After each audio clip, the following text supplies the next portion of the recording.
예수님께서 니고데모를 만나서 애가 타도록 하고 싶었던 말씀이 계셨습니다. 그것은 내가 물과 성령으로 거듭나야 한다. 내 안에 하나님의 생명이 시작이 되어야 한다. 그런 말씀이었죠. 훌륭한 종교인이었고 명예와 권력을 다 가지고 있는 니고데모였지만 거듭남이 없다면, 하나님의 생명이 없다면 종교인으로서는 훌륭할런지 모르지만 영원한 하나님의 나라와는 상관이 없는 진노의 자녀가 되었기 때문일 것입니다. 그런 면에서 월요일 날은 우린 질문하는 거죠. 내 안에 생명이 시작되었는가?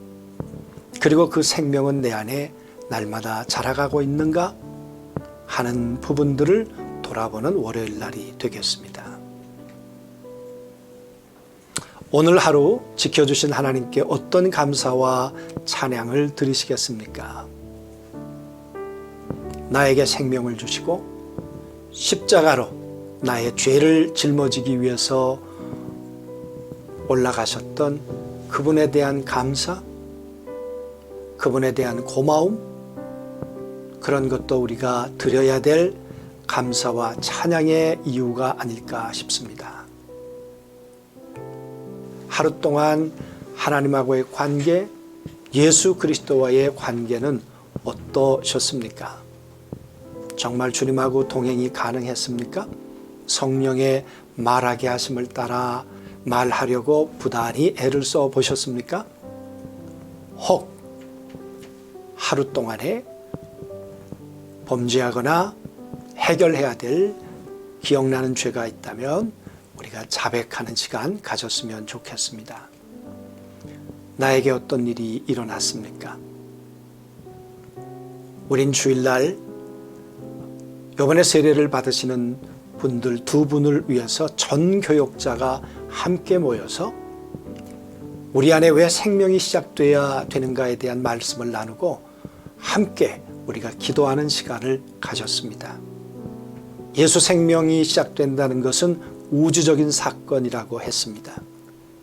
회개할 것 없는 천국에 그 모든 천군 천사와 함께 구원받은 하나님의 백성들이 기뻐할 만한 일이라고 했습니다. 내 안에 생명이 시작되고 그 생명이 끊임없이 자라가고 있다는 것, 우리가 돌아보아야 할 중요한 이유가 있는 것입니다. 하나님의 생명을 얻어야 될 영혼들의 이름을 한번 기록해 보시죠. 정말 포기할 수 없는 이름, 꼭 예수 그리스도를 믿어 영원한 하나님의 생명을 함께 소유해야 될 그 이름들 한번 기록해 보시고요. 이번 한 주 누구에게 복음을 전하시겠습니까? 언제 어디서 어떻게 계획하지 않는다면 실행도 불가능하게 될 것입니다.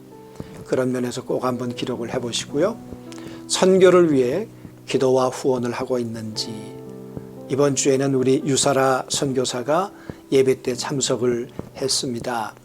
소개를 못했습니다마는 먼 곳에서 수고하고 온 유사라 선교사를 격려하고 또 선교지에 있는 우리 선교사님들을 위해서 기도하는 그런 시간들, 또 부활헌금은 선교를 위해서 쓰게 되지요.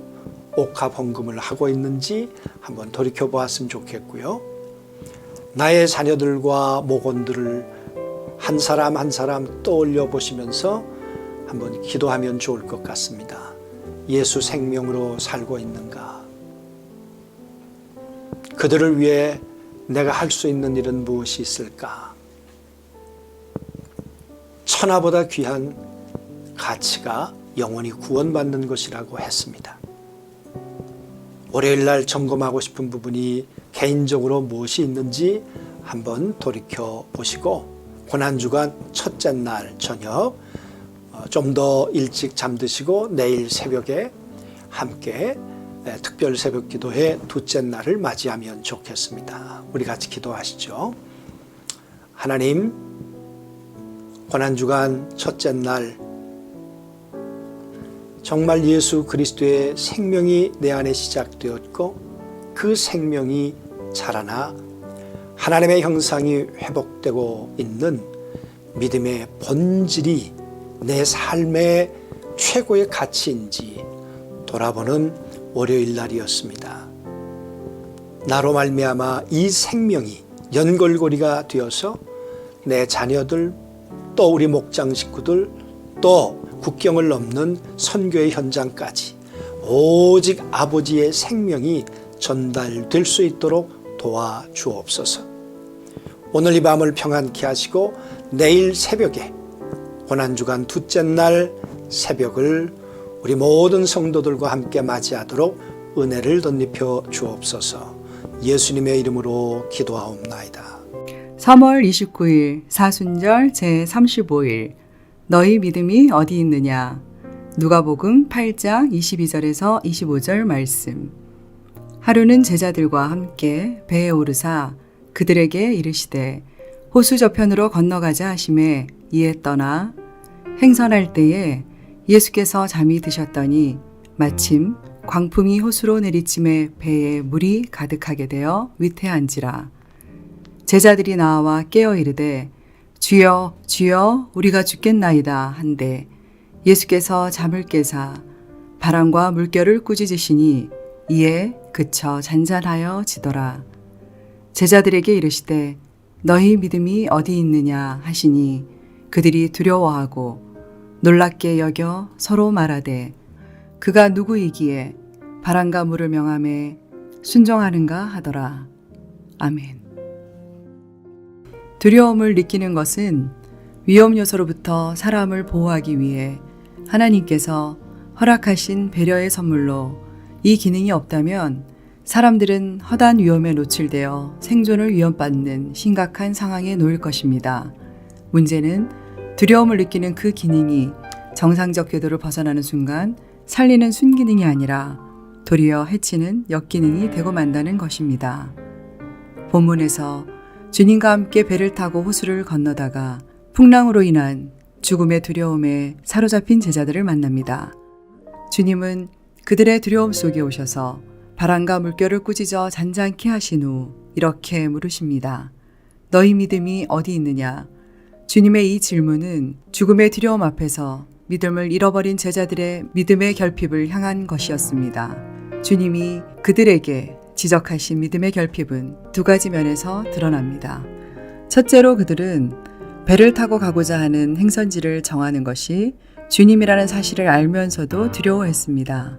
주님은 천지를 말씀으로 창조하신 분으로 주님이 말씀하시면 모든 것은 그 말씀대로 이루어집니다. 주님은 분명 호수 저편으로 건너가자고 말씀하셨고 이는 그들이 어떤 상황 속에서도 결국 호수 건너편에 도달한다는 것을 의미했으나 제자들은 두려움으로 그 말씀을 신뢰하지 못했습니다.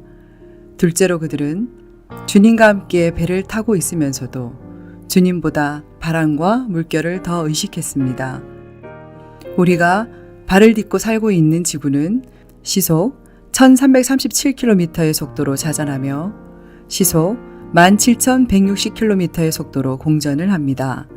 그럼에도 불구하고 지구가 궤도를 벗어나지 않고 우리가 어지러움을 느끼지 않는 것은 주님이 붙들고 계시기 때문입니다. 우리의 삶의 여정에는 많은 두려움의 요소들이 있습니다. 그럼에도 불구하고 두려움에 굴복할 필요가 없는 것은 주님의 약속의 말씀은 반드시 이루어지기 때문이고 그 주님이 여기 우리와 함께 계시기 때문입니다. 주님께서 볼지어다 내가 세상 끝날까지 너희와 항상 함께 있으리라 라고 말씀하시며 오늘 우리에게 물으십니다. 너희 믿음이 어디 있느냐? 오늘의 기도. 주님, 우리와 함께 하시겠다는 약속의 말씀을 붙잡고 믿음으로 모든 두려움을 이기게 하옵소서. 아멘.